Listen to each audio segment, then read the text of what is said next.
Okay, good morning children. Now I will teach you chemical reaction, the first chapter. Here I will revise again. I have given 4 equations.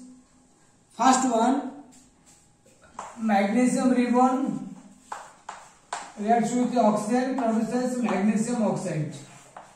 About this reaction also I have told you. Magnesium is a more reactive metallic element like potassium, sodium, calcium. Magnesium also it is more reactive. So its color is generally grey in color. As it is more reactive, when it will come in contact with the atmospheric oxygen, it will produce magnesium oxide, which is blackish color. So it will be coated at the surface of the magnesium. So when magnesium ribbon will be exposed to fire, the oxidizing flame of a Bunsen burner, so it should be removed. So it will be polished by sandpaper. So that magnesium oxide will be removed and again it will come to grey color. And when magnesium ribbon will be stored in a oxidizing flame of a Bunsen burner, it will be burn with a white dazzling light, white glazed light, and there will be a residue of white magnesium oxide. White colored magnesium oxide will be the residue. So when this magnesium oxide, white magnesium oxide will be added in water, MgO plus H2O, it will produce MgOH42, magnesium hydroxide. That magnesium hydroxide is soluble in water. Because magnesium oxide is soluble in water, it will be soluble and will produce magnesium hydroxide. And when we put blue litmus paper in this solution, it will be unchanged, and if you put red litmus paper in this solution, it will be changed to blue. Red litmus paper will be changed to blue. That means it is basic. This is the first reaction I told. Okay, second reaction I have told you about. Just keep in mind this one. Second reaction, I am writing here magnesium oxide. Magnesium plus oxygen produces magnesium oxide. Second reaction I told about when zinc. Here I told you magnesium ribbon. The metals which are used in a lab. What is the type? Magnesium ribbon will be used in the lab. Zinc granules will be used in the lab. Iron fillings and iron nail will be used in the lab. So zinc plus dilute sulfuric acid, H2SO4, this is dilute will be taken. And how can you prepare dilute sulfuric acid also I have told. So you will take water and concentrated sulfuric acid, drop by drop you will add and you will rinse it. It will be dilute sulfuric acid. Should not or must not add water in concentrated acid. Okay, vigorous reaction will happen, it will be spout, it will come to your face. That's why this is precautions you have to take. So should not add water in concentrated acid. You have to add acid in water. So to prepare some dilute sulfuric acid, you have done that. Then zinc granules will be added to it. So it will produce zinc sulfate and hydrogen gas will be released. So how can you take? You will take a conical flask. It is fitted with a delivery tube. Okay. So here dilute sulfuric acid is taken, H2SO4 dilute sulfuric acid is taken, and zinc granules is added to it, or zinc granules are taken, dilute sulfuric acid is added to it. So it will be reacted. So the gas will be released, will pass through the delivery tube. So how can you test this gas? is it hydrogen gas, or if you will keep like this also, like you will keep it is open, so you will show the burning matchstick, it will burn with a pop sound. It will burn with a pop sound, like candle it will burn and it will make a pop sound. Else you will take hard glass test tube. In a hard glass test tube you will take dilute sulfuric acid. This is dilute sulfuric acid. You will add zinc granules. Zinc granules will be added to it, and you will close the mouth of the test tube by your thumb. Okay, it is closed. The gas released. You felt the pressure. Then, before going to release the gas, you will show the burning matchstick here. So the burning matchstick will burn with a pop sound. Okay. So from here you got the hydrogen gas is released and how to test hydrogen gas. Okay. Next, this is one way. This is the second equation I have told. Zinc reacts with sulfuric acid will produce zinc sulfate and hydrogen gas. Hydrogen gas is released. Okay. Here I am writing. Zinc plus H2SO4 produces zinc sulfate plus hydrogen gas released. Okay. Third reaction I have told.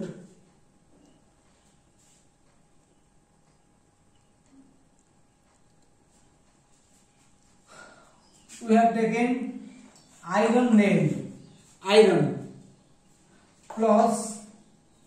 nail we have taken plus copper sulfate solution. Copper sulfate solution. We have taken copper sulfate, iron nail plus a copper sulfate solution. In a beaker, copper sulfate is taken and water is added. We made the copper sulfate solution, and this is blue in color. New iron nail. New iron nail.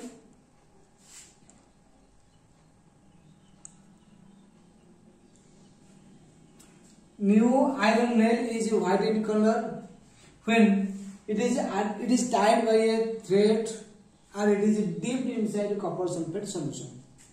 Just for few minutes you will keep, and the iron nail will be removed. You will see there is a change in the solution and also there is a change in the iron nail. What is the change in the solution? The copper sulfate solution, when it reacts with the iron, will produce ferrous sulfate and copper will be released, and then this copper will be deposited in the iron nail.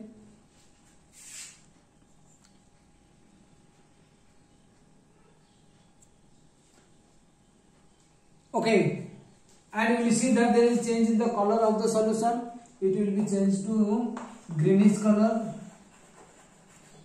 and copper color, that is a brown color, will be deposited in the iron nail. There is a change. Okay, so if this reaction also I told, iron plus copper sulfate produces ferrous sulfate plus copper. Okay, and the fourth reaction I have taught, I told you, barium chloride solution. Barium chloride, this one is white in color. Generally it is a crystal salt, it is white in color. But when it will be added in water, this one is colorless. But this one only white. Same way, sodium sulfate, Na2SO4, this one is white. And when it will be added in water, this one is colorless. Both solution, this one will be taken in one test tube, this one will be taken in another test tube. Both are transparent. Okay, but if we will add in one solution, another will be added. So we will get barium chloride solution plus sodium sulfate solution. We will get a change. This one will produce barium sulfate and sodium chloride. Barium sulfate and sodium chloride. This barium sulfate is a insoluble salt. These are the salt. Sodium sulfate, barium chloride, they are the salt. They are soluble in water. That's why they are colorless. But barium sulfate is insoluble, so it will not be transparent. It will be white color. Okay, so white colored precipitation will be found as well as the sodium chloride. Okay, clear? So barium sulfate and sodium chloride will be found. These four equations I taught yesterday. Okay, now these are the chemical here. These are the chemical chains. We have represented this one in equation. That's why these are called chemical equations. And this is the chemical reaction. These chemical reactions are represented in a chemical equation. Actually, they are the chemical chains, because we cannot get magnesium and oxygen from magnesium oxide. We cannot get sulfuric acid and zinc from this one. We cannot get iron and copper sulfate from ferrous sulfate and copper. We cannot get barium chloride and sodium sulfate from barium sulfate and sodium chloride. So we cannot get the original substances after the reaction. And here we got the new substances are formed. And next, what we have observed from the four equations? First one, we have observed that there is a production of heat energy, light energy. Okay. Second, we found there is a change in the state. The gas is released. And here also we have seen that the color of the solution is changed. The copper sulfate solution is changed to its bluish color is changed to greenish color, and copper is diffused in iron. Okay, and also here both transparent solution changed to color and precipitation is formed. Now this is the chemical reaction. Because of this chemical reaction, what we got? We got there is a new substance formed.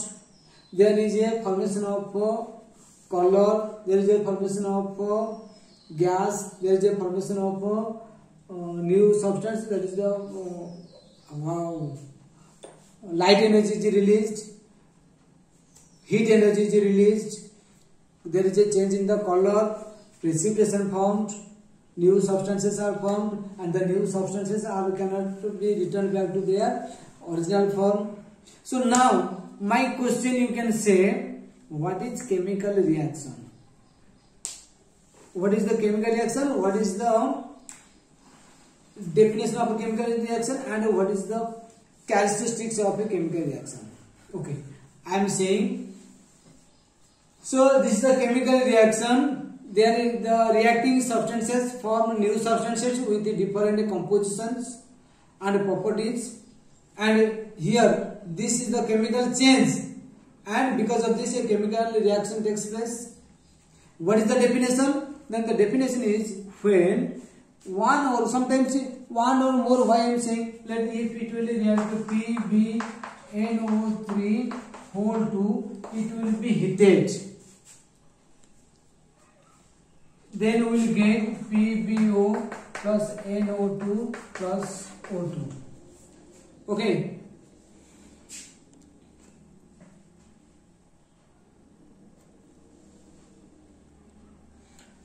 When it will be heated, it will produce PbO plus NO2 plus oxygen. So a single substance is heated, it is decomposed to form more substances. So that when one or more substances, when one or more means this one or more, they may be elements or compounds. When they undergo a chemical change, I told this is a chemical change, undergo a chemical change, with absorption of heat energy or light energy or electric energy, we can say generally heat energy, so as to form two or more new substances, then the chemical change takes place, is called chemical reaction. Okay, everybody understood what is chemical reaction? Yes. Okay, very good, nice. Again I am saying, in a chemical change, what is happening? In a chemical change, the reacting substances form new substances with different compositions and properties. Second, in a chemical reaction, in a chemical change, a chemical reaction takes place. Then what is the definition of a chemical reaction? When one or more substances, maybe elements or compounds, undergo a chemical change with the absorption or release of energy, generally heat energy or light energy or electric energy, or generally heat energy, so as to form two or more new substances, then the changes taking place collectively is called chemical reaction. This is collectively called chemical reaction. So here I have showed you that here one or more substances undergo a chemical change, they may absorb the heat energy so as to form two or more, here two reacted, one form, two or more new substances formed, then this chemical changes takes place, is called chemical reaction. You have to by heart that. Okay, clear? And in a chemical change, what is happening? So old bonds are broken and new bonds are formed. Here, see, carbon plus oxygen produces carbon dioxide. Here there is a formation of carbon dioxide, and here oxygen bond is broken, bonded with the carbon to form carbon dioxide. Okay, so this one is broken and bonded with the carbon. So old bonds are broken and new bonds are formed, and atoms in reactants and arrangements to form one or more different substances. Okay, then chemical composition is changed. Am I clear? Now from here I have told you about the characteristics. What is the characteristics of a chemical reaction? We can say a chemical reaction is characterized by change in state, like we will let hydrogen plus oxygen produces water, H2O. So hydrogen is gas, oxygen is gas, but water is liquid. So change in state. Second point, new product or products are formed. Third point, there is a change in color. I told about the change in color, white color or ferrous sulfate color, it's in greenish color. Copper sulfate bluish color is changed to greenish color, and here this is transparent is changed to white color. So there is a change in color, and a new product and products are formed. Then evolution of a gas. Here hydrogen gas is released. Yes, this one hydrogen gas is released. Then that is absorbed, the evolution of gas. Then heat energy is released or absorbed. Sometimes heat energy is released and sometimes heat energy is absorbed. Precipitation occurs. Here heat energy is released, light energy is released, and here precipitation occurs. Here PaSO4 is precipitated, I told you, and light energy is formed. And the last one is the product formed during a chemical reaction do not change back to its original form. Okay, do not change back to reactants or the reversal of experimental condition. Any experimental condition also they will revert back to its original form. Okay, this is the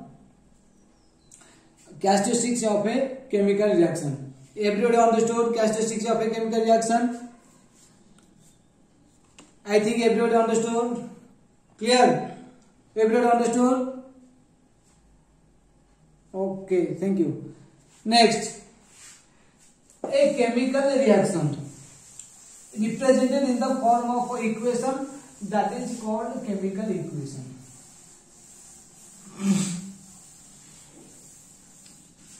We can represent this chemical reaction or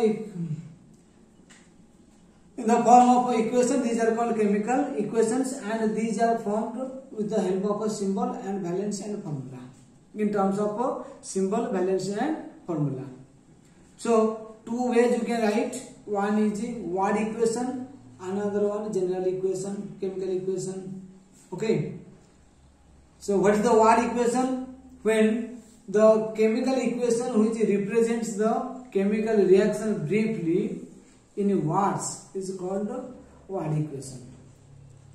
When, like we are saying, barium dilute solution, like you can say,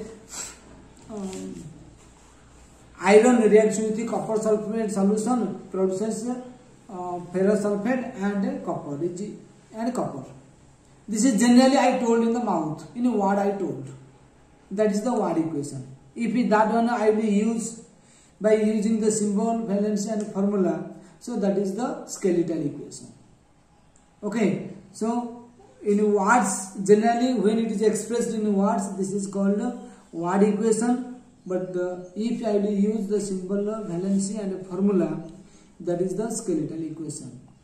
And that skeletal equation also it will be balanced. That is called balanced chemical equation. I will say that now. Now one equation I will say. Let barium chloride plus sodium sulfate produces barium sulfate and sodium chloride. Here, these are the reactants and these are the products. These are the reactants and these are the products. So what are the reactants? The substances which take part in the chemical reaction are called the reactants, and the substances which are produced are called the products, or which are formed as a result of a chemical reaction are called the product. Reactants are written in the left hand side, products are written in the right hand side. Okay, and in between two reactants plus sign is used, and in between two or more products plus sign is used. And in between the reactants and the products there is a arrow mark. This arrow mark represents produces, okay, or reacts. Clear?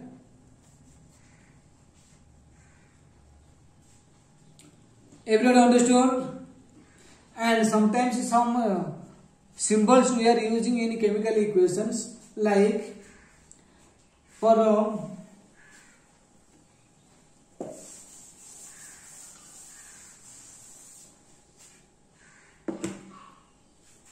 plus mark we are using in between the reactants and products. Arrow mark we are using for reacts to form products. This one delta sign, triangle sign we are using, that is for the reactants are heated. The reactants are heated. In between like PbNO3 like this you write here. This symbol is used because this is heated and produces PbO plus NO2 plus O2. Okay. And for the states, for different states of reactants and products we are using S for solid, L for liquid, AQ for aqueous solution, G for gases, and when gases are released sometimes it is used of arrow mark, and when precipitation is formed we are using arrow down mark. Okay, clear? These are called the symbols are used. Next, I told about skeletal equation, that is the unbalanced chemical equation. What are unbalanced chemical equation? unbalanced chemical equation, this is an unbalanced chemical equation because the number of elements of one element, take let nitrogen. Here two number of nitrogen is present. NO3 whole two number of nitrogens are there. But that side there is no two number of nitrogen. Here one number of nitrogen is there. Here 3 2 the 6 number of oxygen is there. Here 2 4 5 number of oxygen is there. So the number of elements present in the left hand side is not equal to the number of same element in the right hand side. Then this is called a skeletal equation. Okay, so how can we define skeletal equation or unbalanced chemical equation? So a chemical equation expressed in symbols and formula such that the number of atoms of different elements towards the reactant side is not equal to the number of atoms of the same elements towards the product side is called unbalanced chemical equation. Understood? Understood or not? Okay, very good, nice, good, thank you.